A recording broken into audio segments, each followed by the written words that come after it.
Alright, in this video, I want to talk about this verse right here. This is Isaiah 45, at verse 7, where God says, I form the light and create darkness. I make peace and create evil. I, the Lord, do all these things. Now, you have a lot of people who will grab this verse, especially atheists, and say, well, see, God creates evil. He's the problem. Right? He created all the evil. Well, let's actually take a look at that. There's two things I want to actually do, is look at the word evil and how it's actually used in the scriptures to better understand what evil is, because we automatically think of moral evil. Right? If I say good and evil, you think good is morally good things, evil is morally bad things. But good and evil have more to do than just moral, right? But an argument I hear a lot of people use is something I'm going to bring up first. And it's basically this. Let me move this over a bit here. And right here, we have a list of attributes of God. And you could go on forever, and I don't think words would really justify what God really is. But I put some here, right? I have good here. You can put great and wonderful as well, right? Light, life, holy, holy, holy. Blessed forever. He is joy. He's everything you ever wanted / needed. Now, God then creates free will. And the free will is to be able to accept God, or if you want, you can reject God. But guess what? If you reject God, you can't have anything that is God. You have the opposite. So when God creates free will, He creates the opposite. Because now, instead of good, you can choose the evil. And I'm just going to abbreviate so you don't have to watch me type this all out. Instead of the light, you can choose darkness. Instead of life, you can choose death. Instead of the holiness, you can choose what is profane. Instead of the blessed forever, you can curse God forever. Instead of joy, what would be the opposite of joy? I guess we can say like a depression or sadness.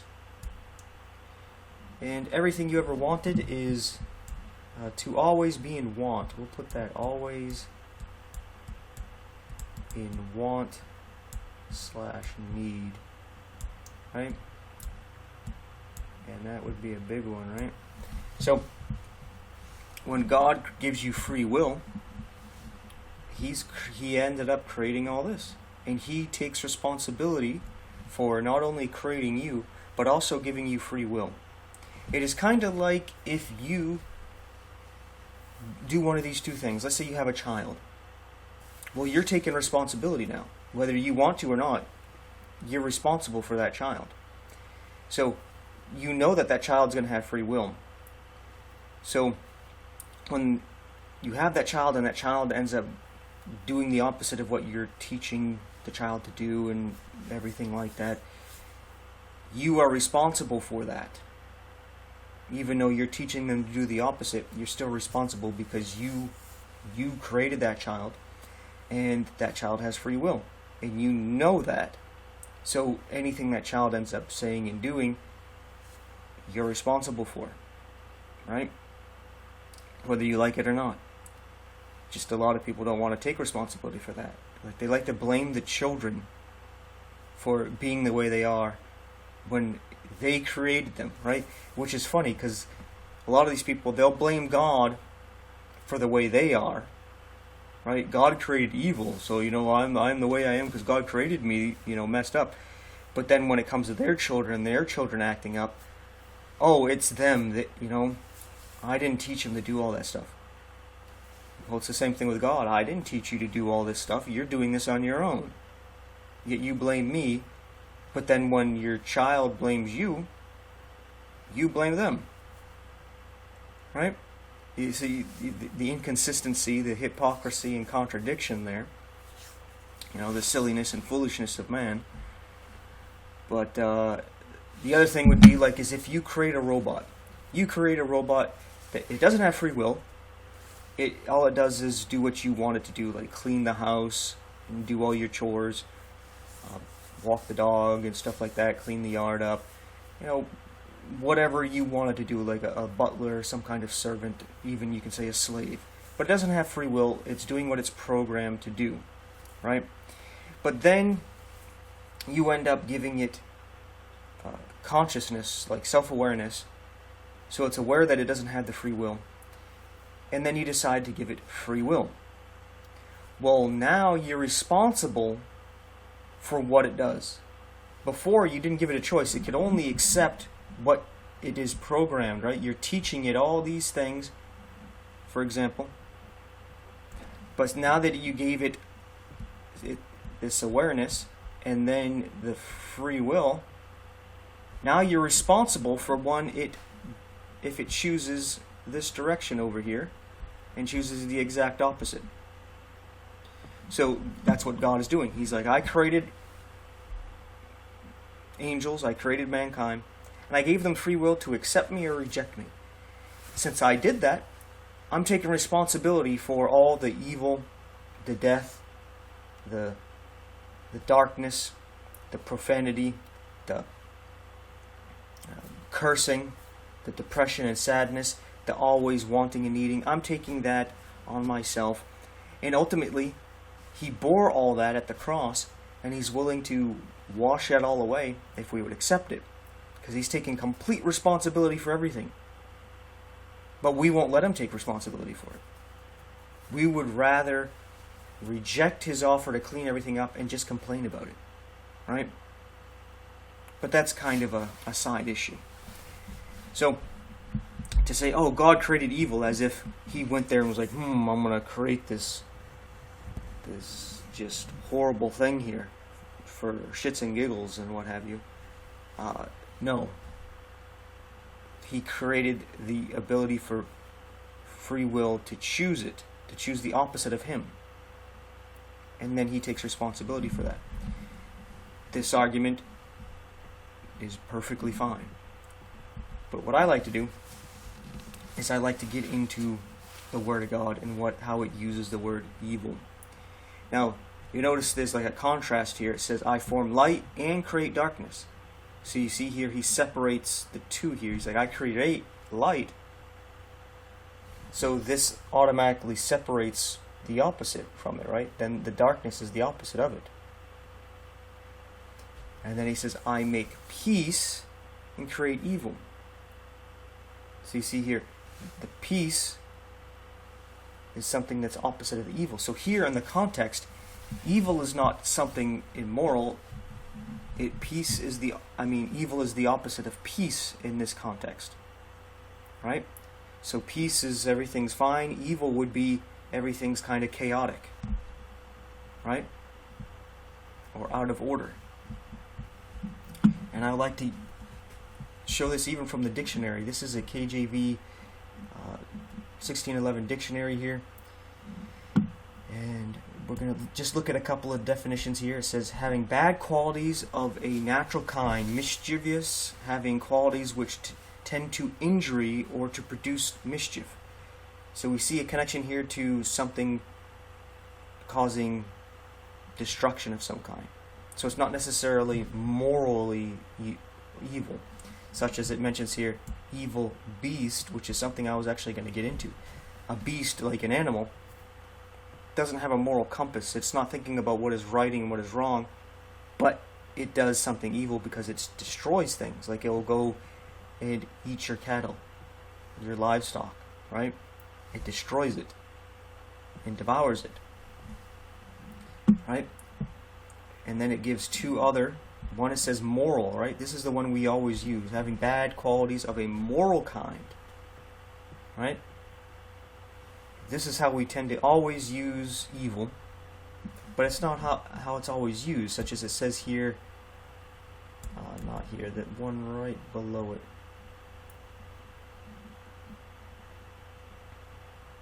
Right here. Evil. Evil is natural or moral. Natural evil is anything which produces pain, distress, loss, or calamity. So you can say, like, an injury, a sickness, is evil, even though it doesn't even have a personality. It's not a person, a being, an entity, right? It's just something. Because evil can be something that's just destructive, like a tornado, a hurricane, an earthquake, a volcano would be considered evil because it's destructive and it destroys. So as it says, produces pain, distress, loss, or calamity, or which in any way disturbs the peace, impairs the happiness, or destroys the perfection of natural beings. So you see, evil can be something that corrupts and destroys, such as a disease, an illness, right? But a disease and illness has no moral compass. It's just doing what it does, right? Like an animal. And we see this here. This is the second mention of evil, but it's in the context of the tree of the knowledge of good and evil, the first mention of it. And it says here, verse 17 of Genesis chapter 2, "But of the tree of the knowledge of good and evil thou shalt not eat of it, for in the day that thou eatest thereof thou shalt surely die." So you notice that obviously they can have something that's good, but when you even mix evil with the good, it's not even pure evil. It's good and evil, so it's a mix. But it's kind of like drinking some water, some wine, some tea, whatever you like to drink, but it has just a drop of this deadly poison that only takes a drop to kill a 300-pound man, right? Or let's say an animal that's much bigger than man. All it takes is a drop. So a drop in your drink will do the trick. That's evil, right? But it's basically maybe even less than 1% of your drink is actually poison. But all it takes is that little bit. Just like Jesus says, a little bit of leaven leavens the whole lump, right? You just say, oh, it's not a big deal, it's just a little bit, right? But if I said, okay, you have like, I don't know, 100 Cocoa Puffs in your bowl for cereal because you like Cocoa Puffs, but there's one of them's actually a rabbit turd. It's only 1%. It's not a big deal. I mean, you should just eat it because rabbit turd looks like a little ball of Cocoa Puffs, right? So you're just going to say, well, it's just a little bit. It's not a big deal. Not a big deal. Just a little bit. No, that's a big deal, right? There's a rabbit turd in my cereal. I'm not going to eat that, right? So you see how in one instance we're like, it's no big deal because we like it, we want it. But then if we don't want it and we don't like it, then any little bit of it is an issue. Big issue. And we need to line up our views with God where, hey, yeah, we might like this, but we know it's wrong, or we know it's destructive. Let's not have any bit of it at all, right? So we see here in this context with the evil, you partake of evil, you die. So you see the connection with evil. What they were doing, if they partake of the tree of the knowledge of good and evil, they're not necessarily doing anything morally wrong, are they? Basically what God is telling them is that this tree here is poisonous. It's toxic. It's venomous. Right? I know the proper use would be poison. Poison's when you eat it. Venom's when it bites you. It's injected into you. And I think toxin is something that maybe is like a gas, or if it gets on your skin, it can be very harmful. I think that's how it is. But he's basically saying, like, don't eat this. It's a toxic plant, right? If you eat it, it's poisonous. It will kill you. That's basically what he's saying. So you get this connection with evil and death, right? We can see this further on. Deuteronomy chapter 30, at verse 15, it says, "See, I have set before you I set before thee this day life and death. I'm sorry. I'm getting ahead of myself here. I got too much on my mind here. Deuteronomy chapter 30, verse 15. See, I have set before thee this day life and good and death and evil. So you see it makes the connection of life and good and death and evil. And it says it again here at verse 19. Yeah, let's go to verse 19. I have called heaven and earth to record this day against you, that I have set before you life and death, blessing and cursing. So you see that this connection to choosing life is choosing good, is choosing blessing. Because they're all connected, because God is all those things. If you want life, then you get everything that comes with that, which is good, blessing. But if you reject God, you're accepting death, which is evil, and cursing. Right? And cursing is not like words you use that people call cuss words. Cursing would be like, I hope you fall in a ditch, or I hope you die, right? You know, sometimes people get in their emotions and they say things they really don't mean, or what have you, or hopefully they really don't mean. And, you know, sometimes that's how it is. But that's what it means. Like, you curse somebody, you're wishing evil, something destructive upon them, right? And so when God says he creates evil, he's saying, yeah, I will destroy things. God is a consuming fire, and he'll destroy everything that is profane, right? Everything that's against him. Like he did his own son when he took on our sin to stand in the way between us and his wrath that we actually rightfully deserve. Jeremiah, I'm going to go through, this should be enough, but I'm going to go through a few more, some Old Testament and New Testament uses of evil to really solidify the point and maybe talk about a few of them. So the video's pretty much made the point, but I'm just going to really drive the point home, give some more witnesses to this. So Jeremiah 18, it says here, verse 8, if that nation against whom I have pronounced turn from their evil, I will repent of the evil that I thought to do unto them. Now here, God's saying, yeah, I was going to do evil to them. So God was going to do something morally wrong to them? No, basically what he's saying here is that, hey, if the nation's going to do evil, I'm going to destroy them. The destruction is the evil. Kind of like in some places, if you do a crime such as taking someone's life, you will face the death penalty. Right? That's something evil done to you. Not that it's morally wrong to do that to you, because life for life, right? But it's something that is destructive. Right? You kind of reap what you sow, you get what you give, kind of thing. Right? So, let's look at another one here. Genesis 19:19, it says, behold, now thy servant hath found grace in thy sight, and thou hast magnified thy mercy, which thou hast showed unto me in saving my life, and I cannot escape to the mountain, lest some evil take me and I die. So you see here, again, making this connection between evil and dying, you can say evil being, oh, some criminal does it, right? So that's something morally wrong. But you can also take it evil being some bear or other wild animal grabbing him, or something else, right? It doesn't have to be a moral being to cause the evil, to cause him to die, right? He could step on a poisonous snake that bites him, or a venomous snake, I should say. Proper use there.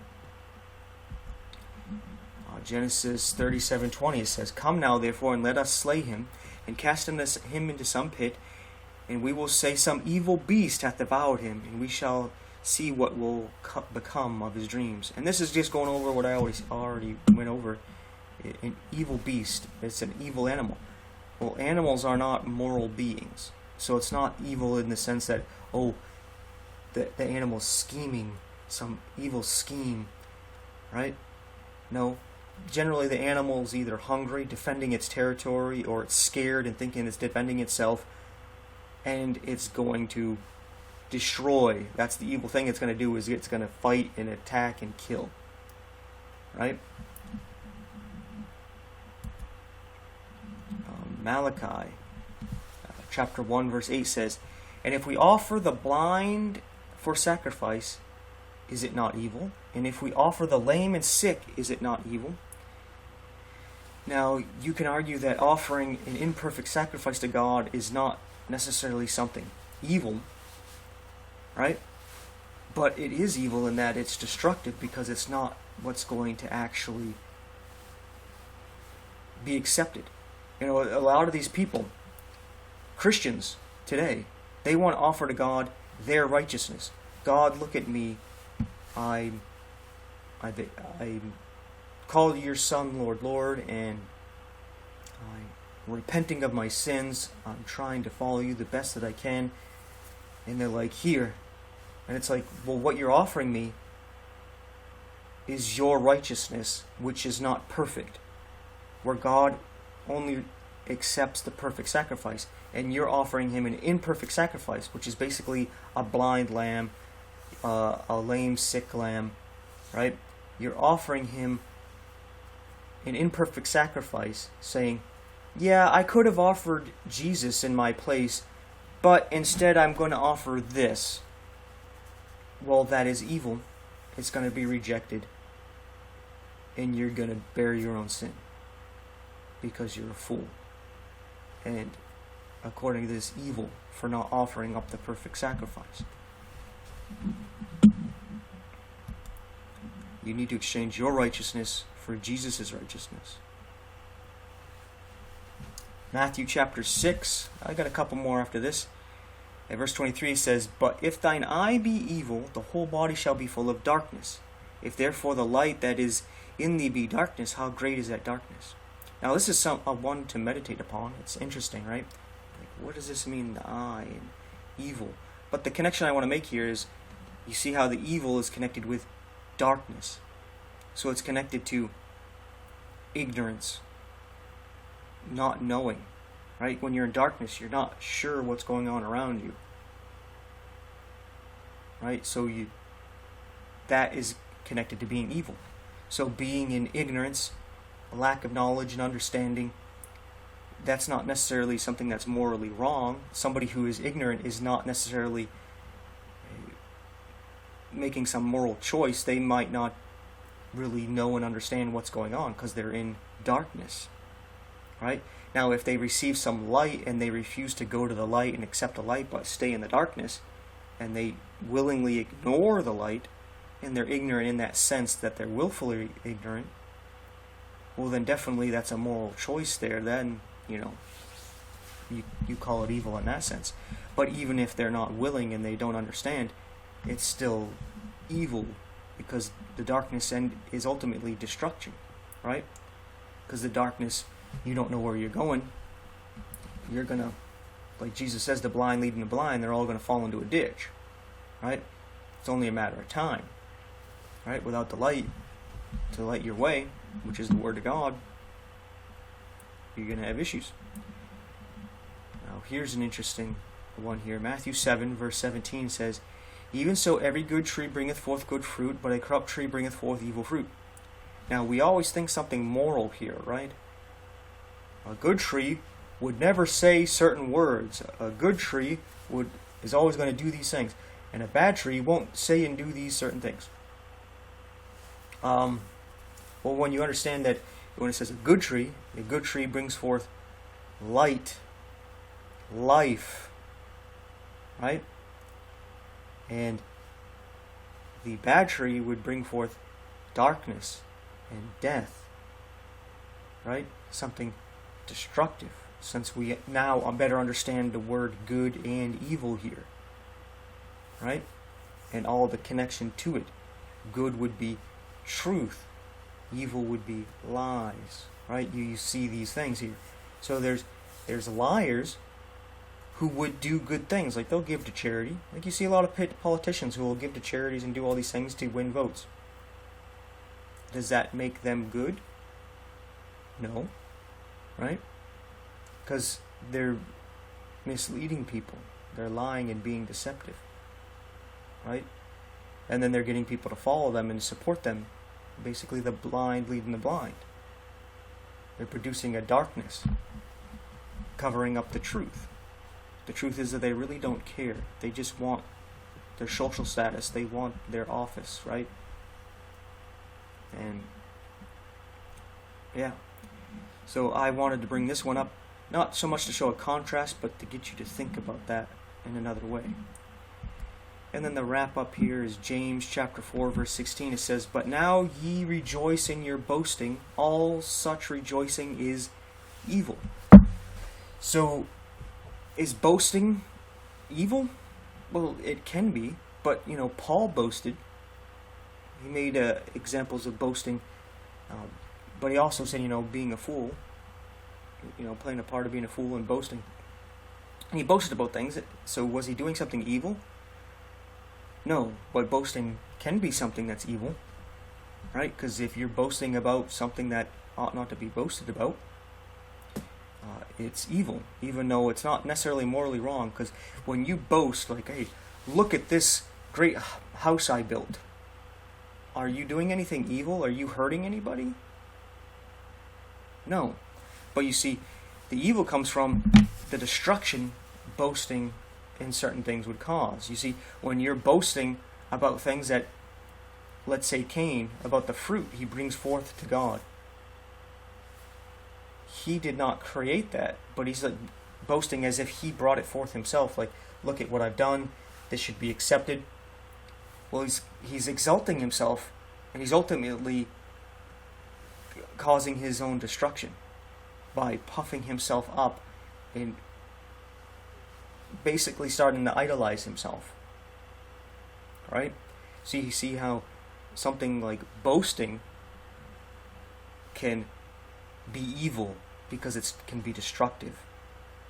So when you understand that some of these things are not morally wrong, such as you walking with your child and you're in the woods, let's say it's one of those kind of trails, and you're like, hey, you see these mushrooms? Don't even touch these things, right? They're poisonous, they're toxic, right? You say they're evil. Well, you're not saying that they're morally evil, because they have no being, they have no moral personality to them. It's just a living organism, right? An inanimate, well, somewhat inanimate object there, and it causes destruction in one way, shape, or form. Maybe it won't kill you, maybe it just makes you really sick, or skin fall off, weird things. I'm not saying there's mushrooms that do that. I'm just saying, if you were making a point and these things existed, you're not saying that it's morally wrong. What you're saying is it's destructive. So when you're going through the scriptures and you're reading where it says evil, you need to think, is this saying it's about something moral? Is it saying it's something destructive? Or is it saying both? Let's look at the context and let's apply both to see what comes of it. Because sometimes, hey, it makes sense when it's moral. It makes sense when it's destructive, right? So sometimes that's how it is. And sometimes it's, oh, this is definitely moral. And sometimes this is definitely just talking about something destructive. So, but either way, ultimately it does come back to this here, where God creates free will, and because there's free will, you have the choice to, again, choose the good in life or choose the evil in death. And like Jesus says, those that hate me love death, because Jesus is the life. If you want life, then you need Jesus, and if you hate Jesus, you love death. You may not really quite understand that and grasp that because you're in darkness. Because you also, when you reject Jesus, you're not only rejecting life and what is good, you're rejecting the light, because He is the light. So you see, when you're rejecting these things, you're rejecting God. You say you want truth, you say you want what is good, you say you want light, you want life, you want joy, you want happiness, you want peace. The whole world wants that, right? World peace and all this stuff. But they reject God. They reject Jesus Christ, and the true Jesus Christ they might accept this Jesus that they've created, this fake version of him, because there's some people in the world that will accept that kind of thing, but not true Jesus as he truly is. So you end up rejecting all those things,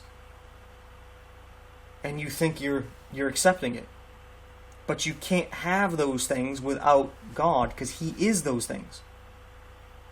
If you want truth, then you need to accept God, because he's the truth. You want light, you need to accept God, because he is the light. You want peace, you need to accept God, because he is the peace. Without him, you have the opposite. So these people try to create basically an idol where they try to make the world full of peace and joy and love, but they reject the source of those things, God, who is those things. So they end up creating the opposite and worshiping it as God, and it's a false idol of their whatever it forms as like a world government personified by its leader, with a world religion personified by its head priest, right? So it just ends up becoming this idol worship, which is evil because of this destruction it will cause to them and to everybody else who gets sucked up into it and follows it. So this is longer than I thought it was going to be, but there it is. Thanks for watching all the way through, supporting my channel in that way. Please also continue to support with your prayers for me and this channel to keep going, and your thumbs up, your subscribing, your sharing the video, interacting with the comments section, all helps support the channel as well, drawing attention to it and getting the word out to others. And if you can, and you're able, and you want to, there's links in the description where you can support financially if you want to do so. You're not evil and go into hell if you don't and what have you. You can still check out the channel. You're more than welcome to be here and interact if you never help out in any way whatsoever. I want to put this out freely to everybody, and it's weird that when I ask for some support to keep this going, people are some people acting like I am charging people for the word of God, for the gospel, and it's just silly, right? But yeah, I do everything I can to make sure this just gets out freely, right? God freely gave it to me. I want to freely give it to everybody else, but to make sure this keeps going, financial support and eventually is going to be needed. Right now I can keep it going, but not forever. Hopefully we don't have to be here longer than I guess a year, because I don't know if I could keep this going for that long, to be honest. But anyway, thanks for watching. Take care and stay tuned for the next one.